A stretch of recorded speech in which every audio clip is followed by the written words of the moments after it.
Con lo Boier bende Laura,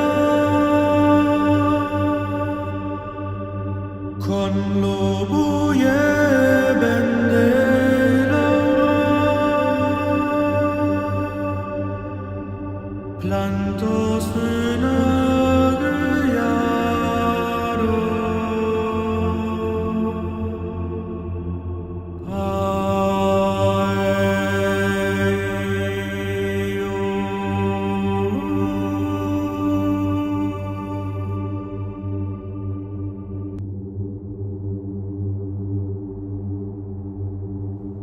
So, what's it all about, Rome?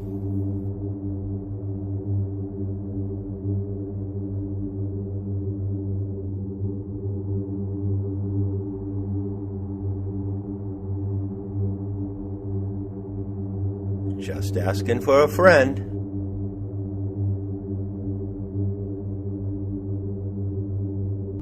plantos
Salutations to the Truth Core, whoever and wherever you may be on the planet.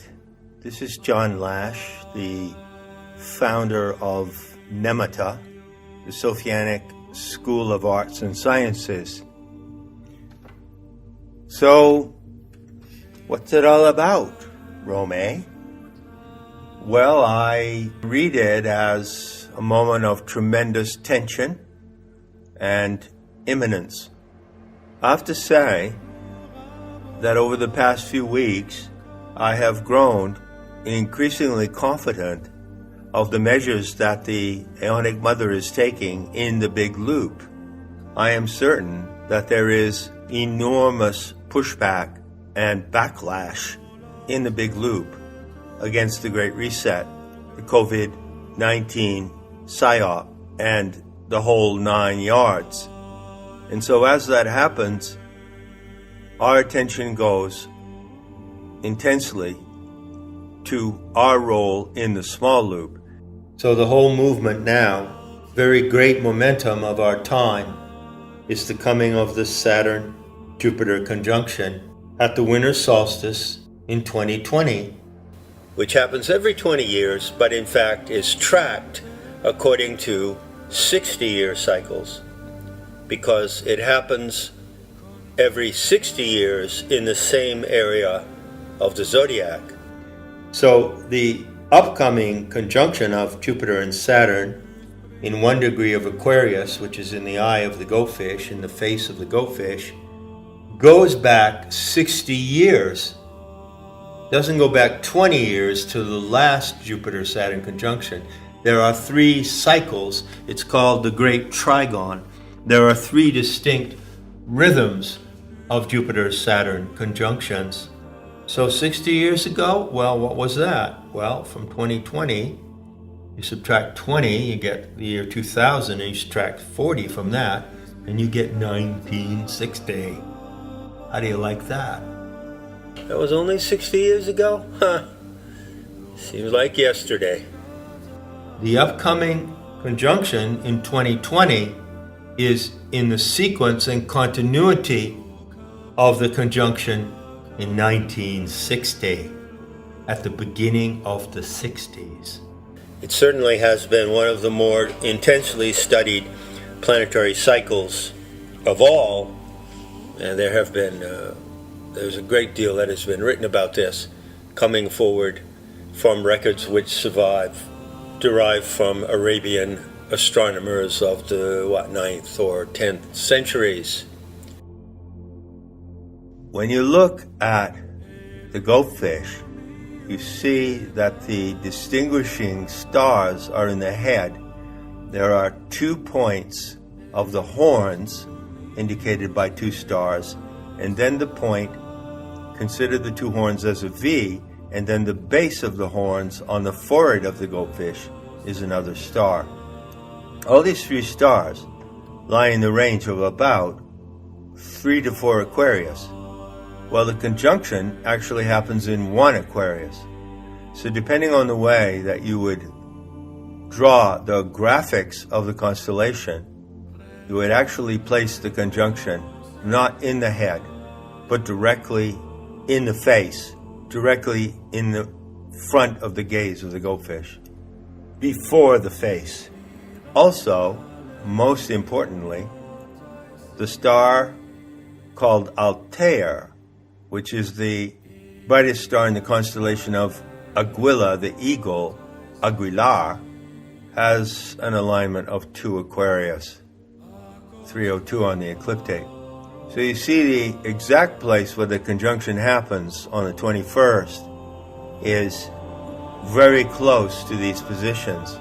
So immediately at the end of December and going into January and February, Jupiter and Saturn will hit these positions.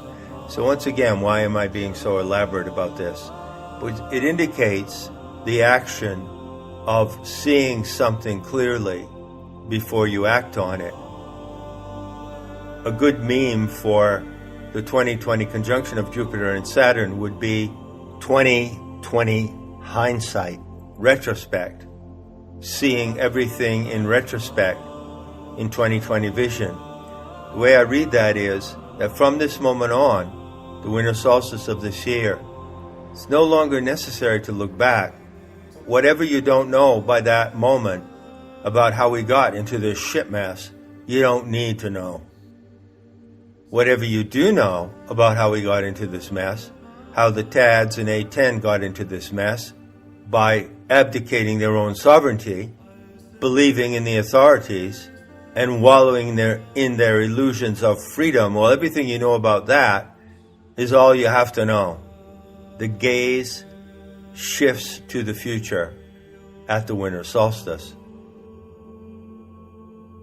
So I want you to contemplate that and get a feel for that rhythm. Live into this event as intimate witnesses of the correction of the aeons of fire. I want you to make a point of taking some part of your time and part of your practice in building up the expectation of this event, in bringing your moral and imaginative power to that moment, to build into that moment, and to design the moment along with the aeonic powers. That practice is the consummation of my life work, and also it is the consummate skill, or one of the consummate skills that you can learn in Celestics and in Planetary Tantra.